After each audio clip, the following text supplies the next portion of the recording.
Today, we are joined again by travel expert and wonderful human being Alex Boylan. We discuss today Dominica. You probably haven't heard of this wonderful country, and you'd be surprised to hear that it is in the Caribbean. You probably haven't heard of it because it's a country in the Caribbean with no beaches. It is a mountainous island with hot springs and tropical rainforest, and it's actually nicknamed the Nature Island. If you want to explore the Caribbean without the crowds, then this island is for you.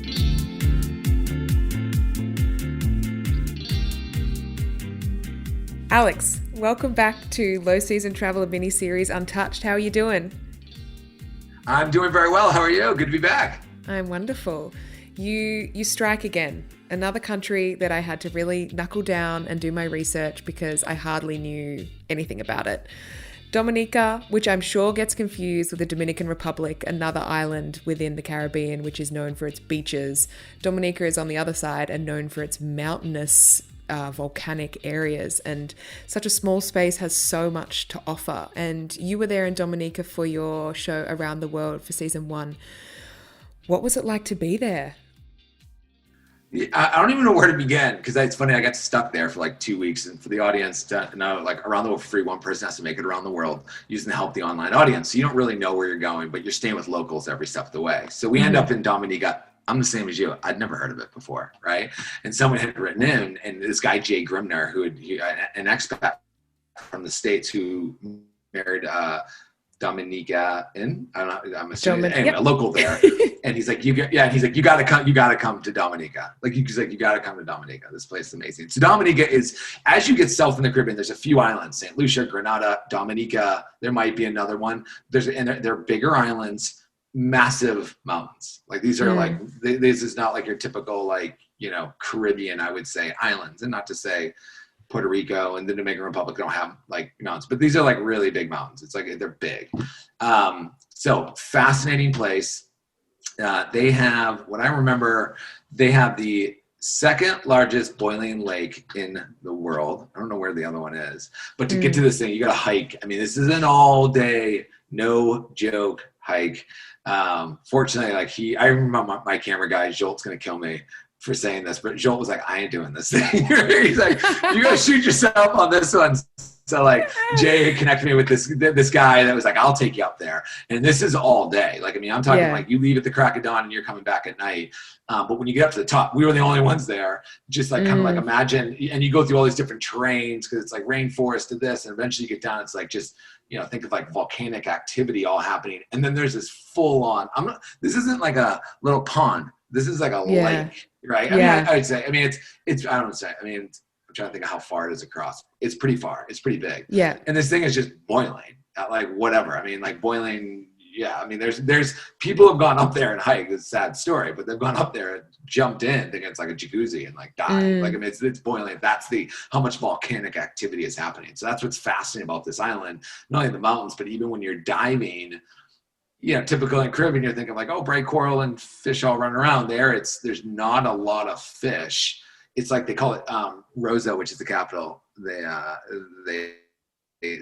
call that bay Champagne Bay because when you go swimming and diving, it's these tiny bubbles. So it's like there's so much volcanic activity that's happening all around it. So it's super cool. The second I got picked up, the airport's on one side. So to get from the airport to the capital, Rosa, where most people live, it's like an hour, right, driving. I remember getting picked up, and all of a sudden, Jay's pulls his car over and I can't. Oh man, what's it called? What's the name of the beer? They have a very famous beer there. Pops a couple beers. We're sitting on the side, and he's like, "You want to go for a swim?" And jumped into this picture perfect waterfall bay. They're still discovering 100-foot waterfalls in Dominica. What? On this small island? They're still and that's what I'm saying. It's not that small. It's not that small, right? Okay. It's big. It's big, but it's people live in a very small piece of it in the capital. And so, there's a couple waterfalls we went to. Just majestic, kind of like that Hawaii picture that you have in your head, but you're the only ones there, right? Yeah, it's the Hawaii picture without the hundreds of crowds and people bustling. It's just you. It's just you. Let's go check this out. And Yeah, there was, oh my gosh. If you go back and watch the episodes, you reminded me, there's this guy, and ironically, I'm not joking, this guy's name is local, and his name is Screw, okay? And he's like full Ross, Okay. his name is full, he's a full Rastafarian.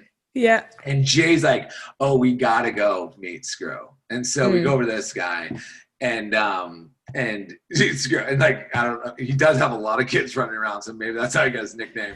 But anyway, he was like in his back of his yard, he's like just started, he's like, and he tells us a story. He's like, I just had a vision that there's water all around my property. And so he just started digging and basically dug all these like these hot tub baths because there's so much volcanic. So like all around the property, it's like, let me jump into this one. It's like 104. I'll go into this one's 94. And it's just like, and it was just all these like mud bath things like all around, super cool. And a buddy of mine was sailing down there not long ago. And I'm like, all right, you got to go connect with this guy, Jay. You got to go meet this guy, Screw. Tell him I said, what's up? And now Screw's turned like, now he's got like a sign out front. He's got like music playing. And so it's definitely, so it was a while ago that I was down there, but yeah, it's an awesome, awesome country.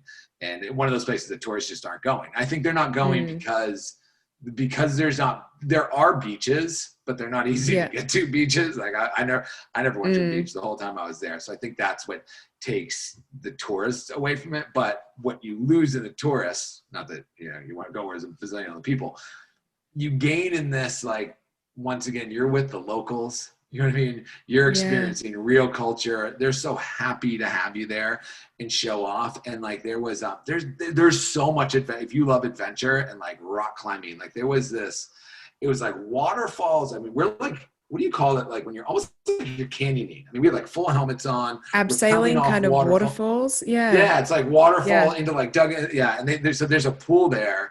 My name's Alex Boylan. A lot of people call me AB, that they named AB's pool because they just had discovered these guys that were living. There was like, I think they're Aussie. There's a few guys who are down there, and they were there to like map the country out, like find these waterfalls, learn about Of course, it was a couple of Aussies that have gone there and wanting to map it. That's such an Australian thing. Yeah, totally. And so they're super cool. And I got connected with them, and they're like, hey, we just have this thing called Fake. And so they're naming everything. And this isn't that long ago, right? So cool. They're full on naming things. So they called this one the Seven Sisters because there's like 7 waterfalls that went to these pools. And we're full on like canyoning in. And then they were like, all right, on the third, we haven't named this pool yet. We're going to name, everyone pick up a rock, throw it out at the same time. AB's pool, it's officially your name. So yeah, it's a cool spot. Cool. The fact you have a pool named after you in the Caribbean. I don't know if anyone else calls it that, but we did when we were there, Hey, it's official. You threw rocks in, it's your pool. That's all you. I mean, it must suffer, I guess, from like a little bit of a branding issue because the Caribbean often like to market together. They're so small and their budgets are so small that they all band together and try and market to the rest of the world. And their main attraction that the majority of islands have are the beaches. So I feel like Dominica is just left behind in that way. Is when people think Caribbean, they automatically assume the wonderful beaches, the relaxing, the blue waters. It's a little bit different, and I feel like sometimes people can be resistant to that because they just have this set idea in their mind of what those locations are going to be like. But it's awesome. It is. And I think their airport is in a unique place. I remember that's like far away from like the town because of like the trade winds or however like they need to fly in. It's like anywhere else, to get to awesome places that no one else is at, you got to work a little harder than the average person. Right. And so to get to Dominica, I'm sure there's not a direct flight out of Miami. You know what I mean? You're probably on a few different puddle jumpers to get down there, so there's not a lot of these directs. So that probably hurts it as well. And it's in that kind of, it's near St. Lucia. So when you think of St. Lucia, which has done a very good job of branding and like people know it. But I'm very lucky to have been there. It's amazing. Okay. Yeah. And it's amazing. Right. And so think that it's going to be think St. Lucia without the crowd and not so many beaches as well. But so. From my research, I know it's a little tough because you have to fly to another island and either get like a small plane or a ferry. There's no big international airport there at all. So you have to go to another part of the Caribbean first to get in. And as you said, a lot of parts of the island are undiscovered and you could wander around and hike.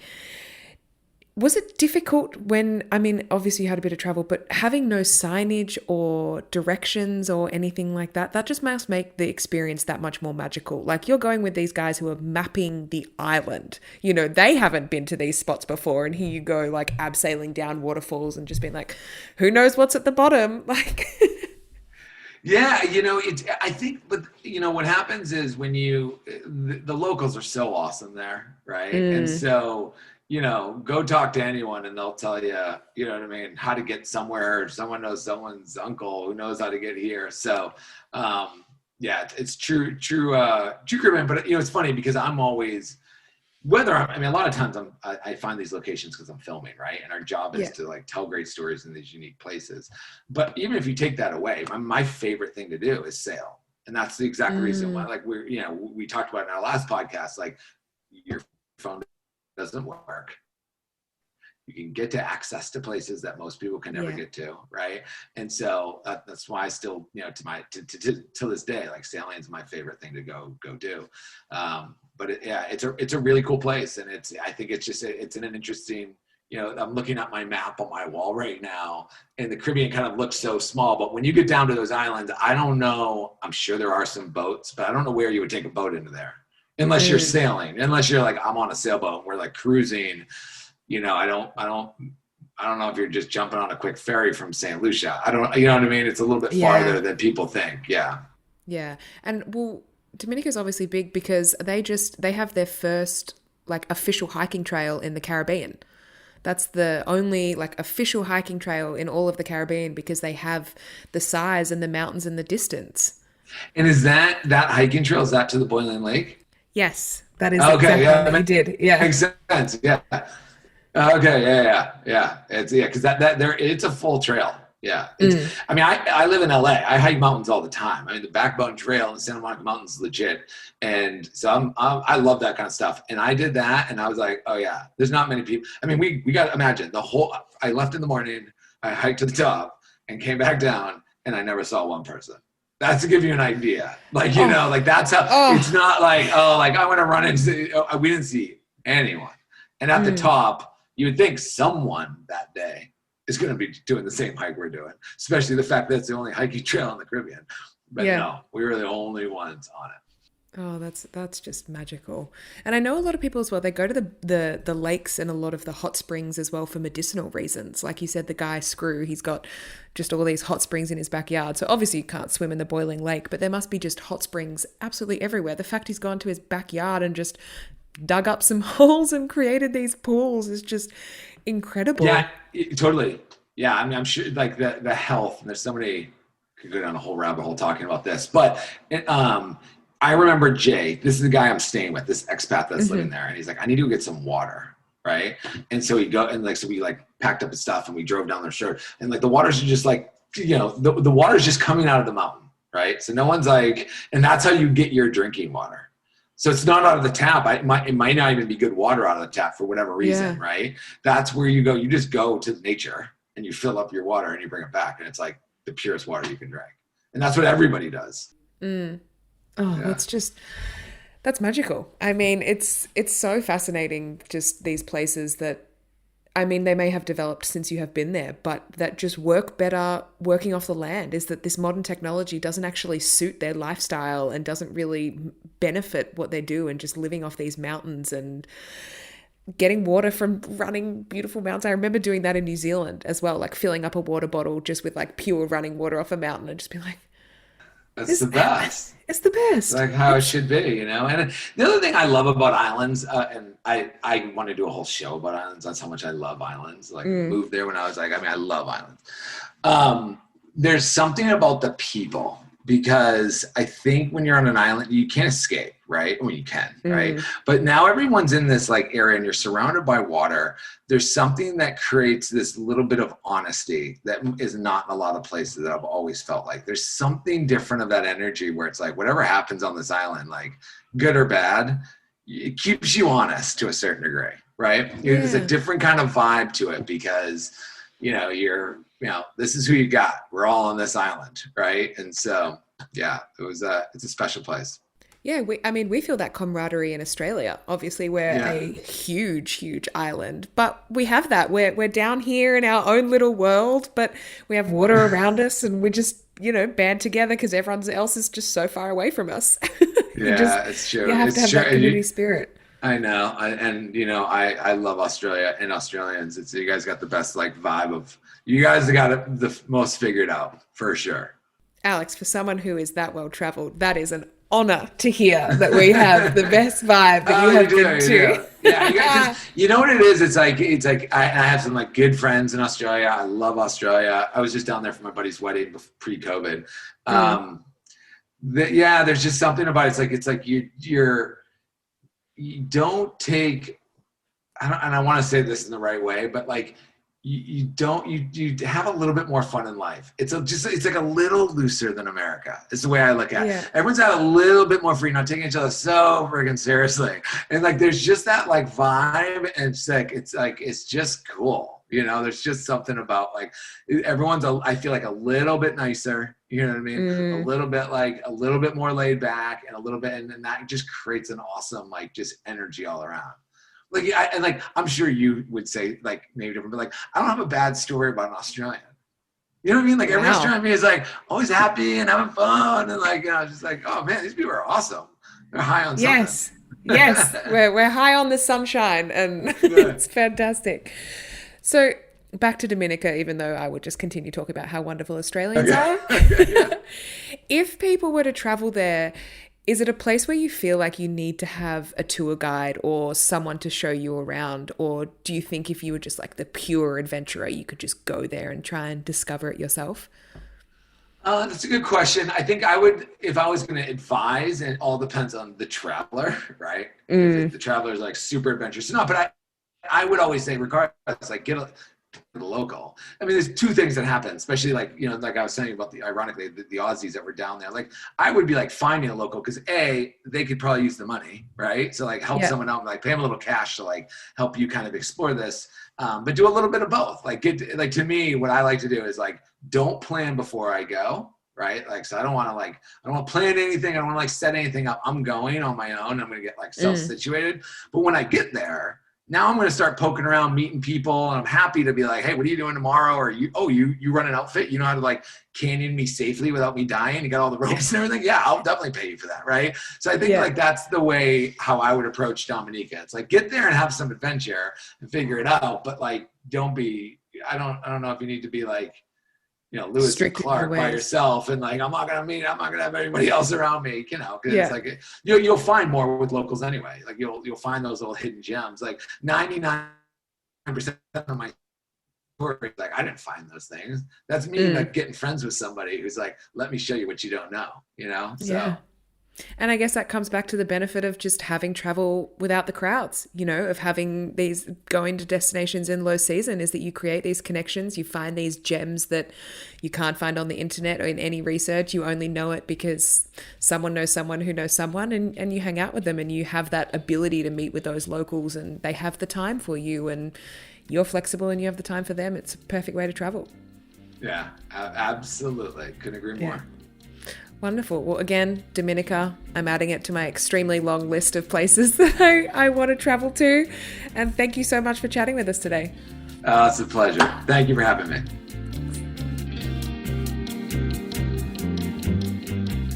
I truly hope one day I get an island or a mountain or a lake named after me. I guess I'll just have to travel to Dominica and explore it myself. Join us again next week when Alex and I discuss Chobe National Park in Botswana. Thank you for listening. If you have any feedback or destinations you would like to hear more about, message us on our social channels @LowSeasonTraveler. Keep your travel dreams alive, and more now than ever, travel is better without the crowds.